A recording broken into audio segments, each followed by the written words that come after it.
In this tutorial, I'm going to show you how you can embed your Instagram feed into your WordPress website. So let's log into our WordPress admin area. So while we're here, we're going to do this with the help of a plugin called Smash Balloon. So we're going to come down to plugins and select add new. So here I'm just going to search for Smash and hopefully it's going to come up with the search results. So this is it, the first option here. We're going to install the plugin and also we're going to activate the plugin. The plugin has been installed and activated. We're just going to scroll down and this is the plugin right here. I'm going to select settings. So we're going to scroll down to manage sources and we're going to add a source and it's going to redirect us to Instagram for us to connect our accounts to this plugin. So we're going to choose personal accounts and we're going to connect with Instagram. So we're very redirected to Instagram and we're going to grant this plugin access to our Instagram accounts. So yes, it is my domain, and just like that we've connected this plugin to our Instagram account. As we can see, this is my username here, but it says source is not used yet. Now what we're going to do now is to come to all feeds. At this section here, we're going to click on all feeds and here we're going to create our feed. So click this plus icon that says add new, and for the free version we are only limited to user timeline. We can't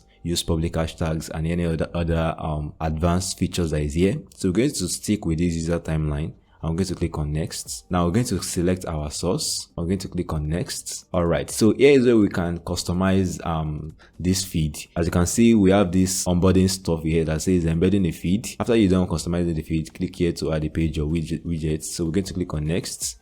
Okay, this one says we're going to customize. We're going to click on next, and also this is the settings. We're going to click on finish. Now let's customize this feed. So what we need to do now is to come to customize, and under the feed layouts, we only have the grid option for the free version, but you can make changes to other aspect of this plugin. So first of all, for the desktop, we're going to allow 9 posts per page before they see this load more, and then the column is going to be 3. You can decide to use 2 if you want, but I'm just going to be using 3 for this tutorial. And then we're going to have 9 posts on this page before they click this load more. And then you can also play around with the padding and every other thing, but it's okay as it is. We're just going to go back and then we're going to go to color scheme. This one too is okay as it is, and you can just check every other thing. For example, this header section now, you can use a custom avatar. We can just click on add image and then we're going to choose an avatar here. Let's just go with, let's say this for image here.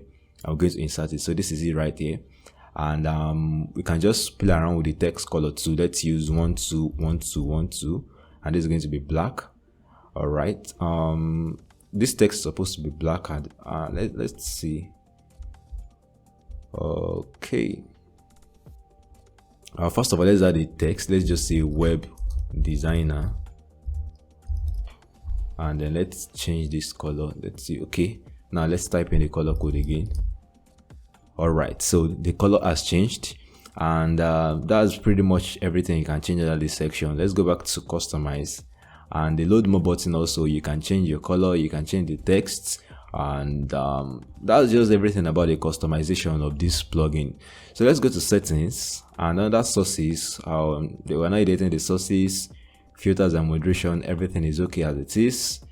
Sorting, we're going to sort by newest. Every other thing is in the pro version. Okay, we can also sort by random, but we're going to use the newest.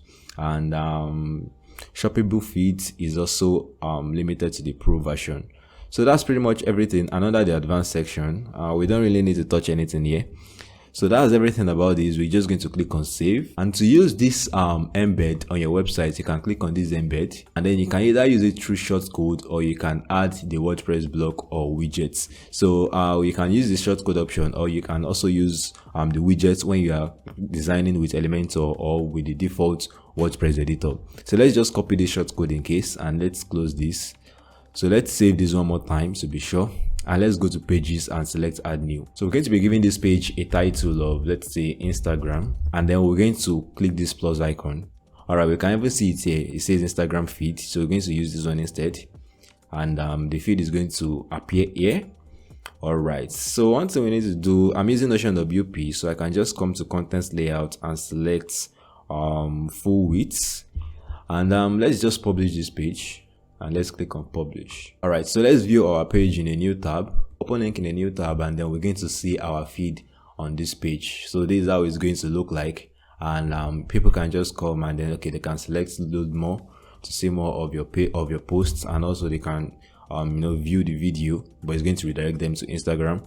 And that's pretty much everything. That's how you can embed your Instagram feed into your WordPress website. Thank you for watching. If you enjoyed this video, make sure to leave a like on this video and also subscribe if you haven't. And if you have any question for me or any video suggestions, make sure to drop them down in the comment section below and I'll be sure to work on it up. And now, if you're wondering how you can add meta description to your website, this is my next video here is going to show you how you can do that.